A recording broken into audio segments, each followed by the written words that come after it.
Thank you for staying with us, and we can now talk health. And Sen Ghana says the National Health Insurance Scheme, fashioned to grant pro-poor Ghanaians access to healthcare, is not really achieving its goal, though it has made strides towards improving healthcare delivery.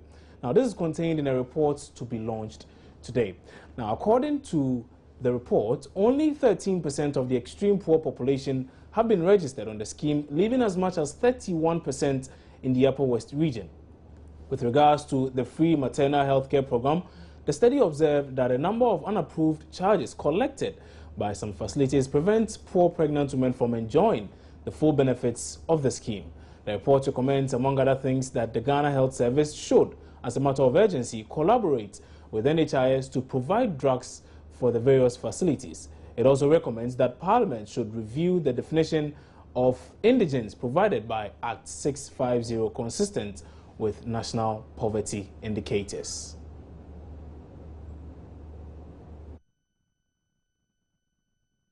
Well, today on the AM show, the program's officer of Sen Ghana, Adamu Mukaila, gave some highlights of this particular report. Ghanaians in general, but specifically the rich and not the poor. Why are we saying the rich and not the poor? The policy itself is a pro-poor policy, which means that if I don't even have money to register, I should be able to benefit once I'm considered as a poor person. And the definition of the poor by the NHIS is the cause of the poor not benefiting. Okay. Yeah. So what's the definition so we will be on the same page? In Ghana here, it will be very difficult to get a sane person who have no permanent place of abode. You get it? Even some madmen have permanent place of abode. So if somebody is poor and that person has a permanent place of abode, according to Act 650, he is not considered as a poor person to be registered under the indigent category. The person should not have employment. He should be unemployed, and he shouldn't have an identifiable source of income.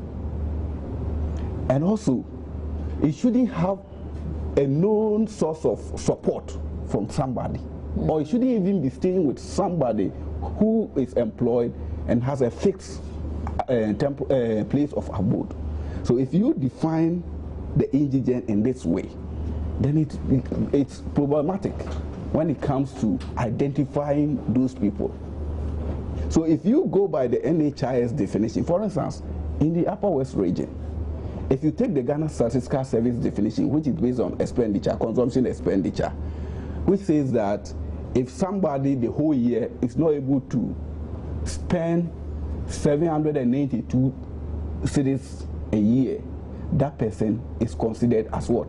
Extreme poor. It means that if that person devotes all his income to just feeding himself, he will not be able to do that the whole year. So these are the definition by Ghana Statistical Service. And if you take that number in the Upper West, for instance, 45% of the population are below the poverty line, are extreme poor.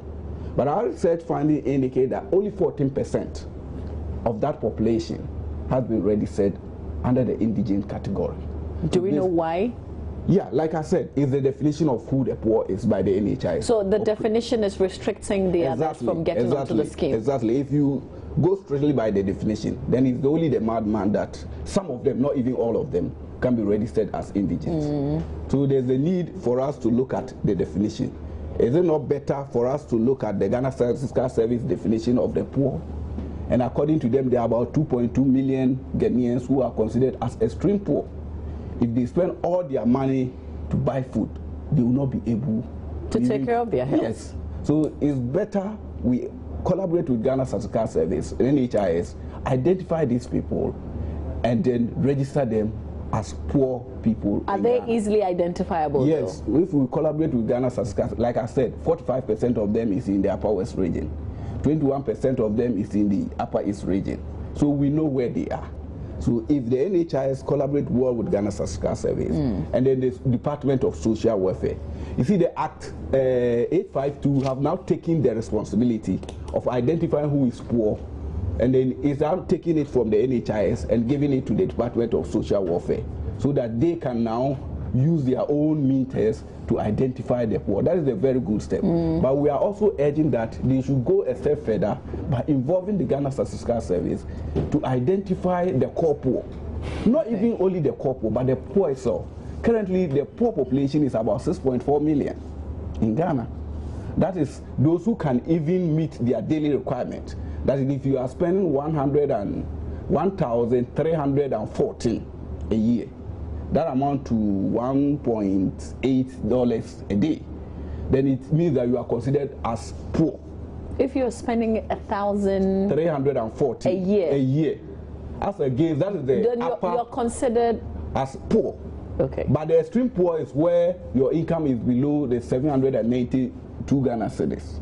So those cannot even meet their daily requirements. But from these statistics that you're given, yes, I'm thinking that the poor and the pro-poor are all supposed to be covered. Exactly. So that's what we are looking at. So if you are looking at that, the figure is big. We are looking at 6.4 million Ghanaians who should be registered as poor.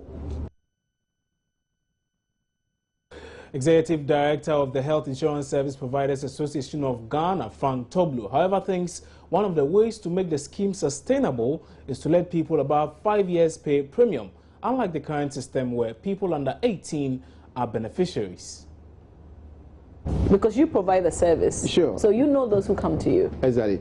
Now, what I have to say here is, you see, I just want to make some correction to the Act 650. It has actually been repealed. In other words, revised to so there's been some amendments. Yeah, there has been some amendments to the Act 650 with regards to the definition of the poor. So I think we'll be discussing that as we move along. Now, I might say that those who are presently benefiting more from the health insurance scheme as we speak today, currently are the rich in the society, the middle and then the upper class. They are benefiting because they have uploaded their financial burden with regards to the health to the national health insurance. Now, when you go to places where you know apparently this person can pay to receive services, would now go to the national health insurance scheme. That is the situation. If you go to the hospitals, you could see people who are in a better position to pay for certain services would bring the health insurance card. I personally was that supposed to be the understanding? I personally that if you can afford, then don't sign on to it? No, that is not it. I do not fault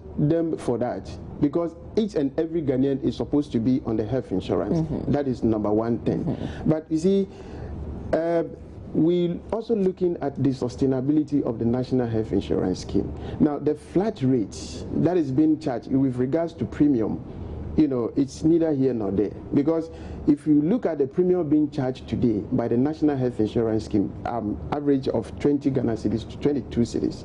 Okay, now you realize that when people come to the hospital, and by the time you finish with them, let's take malaria for example, you are almost getting to 60 Ghana cedis per person. So obviously you are having a difference of financing gap of 40 Ghana cedis. If you use 20. Per person.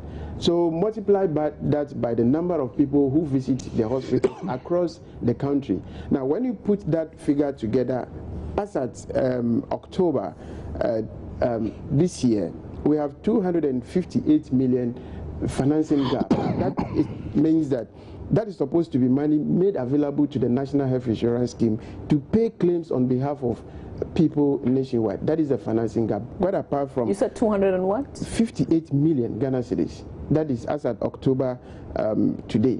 So you realize that there is a whole lot of difficulty when it comes to the assessing of the health insurance in terms of financing. So basically, like I said, the rich are benefiting more than the poor. Shouldn't we have known all these? Yeah, we are very much aware. You see, I realize that currently the National Health Insurance Scheme is doing some amount of a campaign to get everybody on board. But targeting the very poor, as my brother is saying, is another ball game altogether. They have to stress on them more. That is what they have to do. But what is important to do now? Is it getting everybody on board or targeting those who really need the support? It's both. Because targeting everybody means a lot more people would be paying, at least even if it is 20 cedis or 22 cedis. But targeting the very poor means they are not paying at all. They are not paying. The only person who is not even paying is a poor person. If you take those ages below 18, they still have to pay for the registration fee, even though they are not paying premium. And those above 70, they also have to pay for the registration fee and not the premium. So the only people who are not paying for the registration and the premium is the indigent, the very poor people. All right. Yeah, like you were saying, if you look at... Let me allow him to learn and then... Yeah, and I think I just want to make a point with regards to what he's saying. You also realize that the health insurance scheme as an institution is also having difficulty with regards to the too many exemption groups that it has presently. Because if that continues, it's going to create a lot of problems. That is one.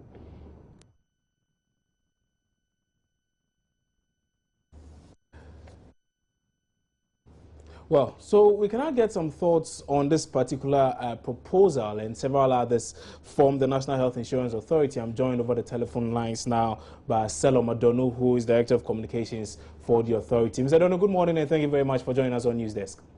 Hi, good morning. So, first thing will be to find out from your outfit. I know you did embark on a number of changes. Well, you said you were reviewing the scheme to make certain changes such that it can be sustainable enough. What are these changes that have come up so far? Or what are these proposals that have come up so far? Well, thank you very much, Mr. Henry.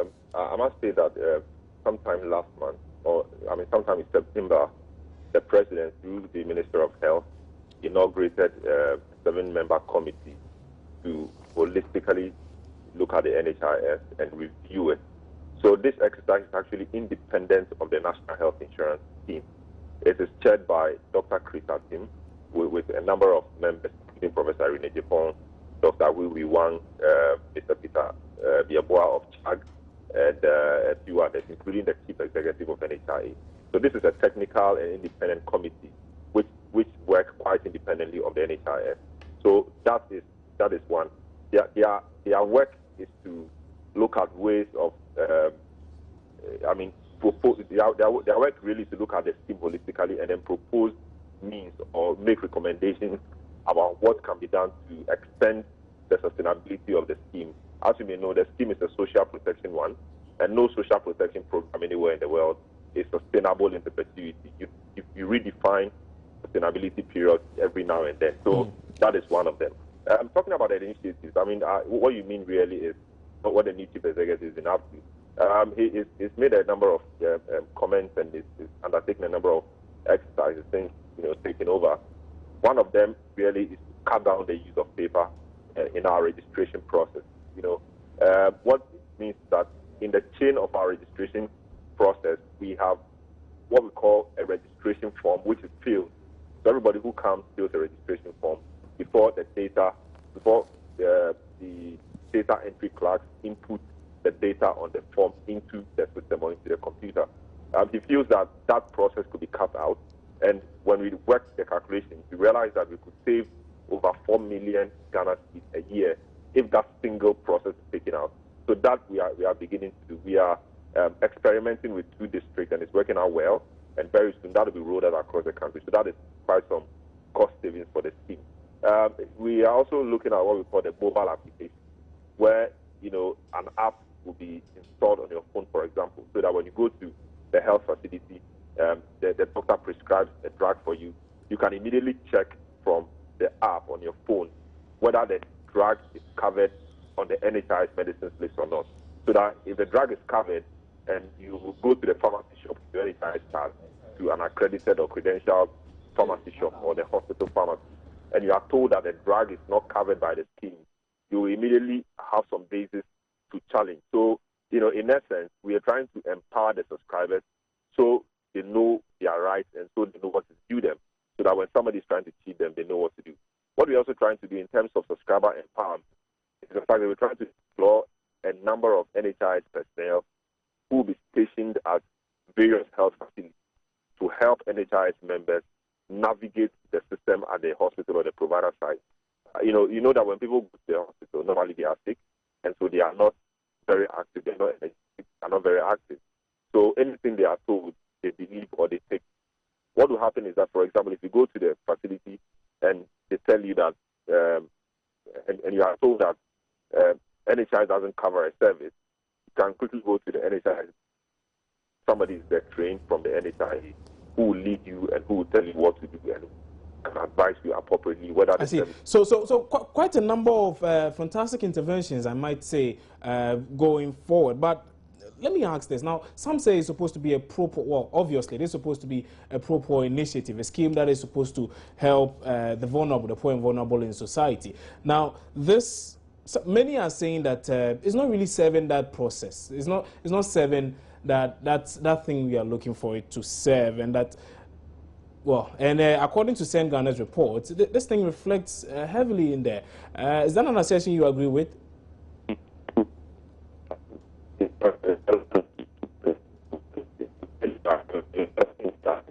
Salam, I'm sorry, but your line is breaking. If you could just reposition yourself and speak to us.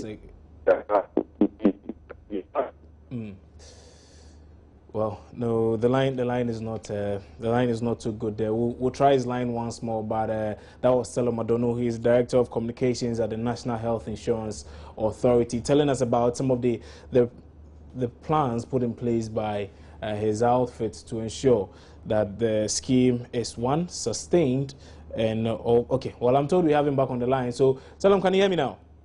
Yeah. Okay, great. Your line is now clearer. So you were saying something earlier. Yeah, so I mean, your question really was on the pro-poor scheme.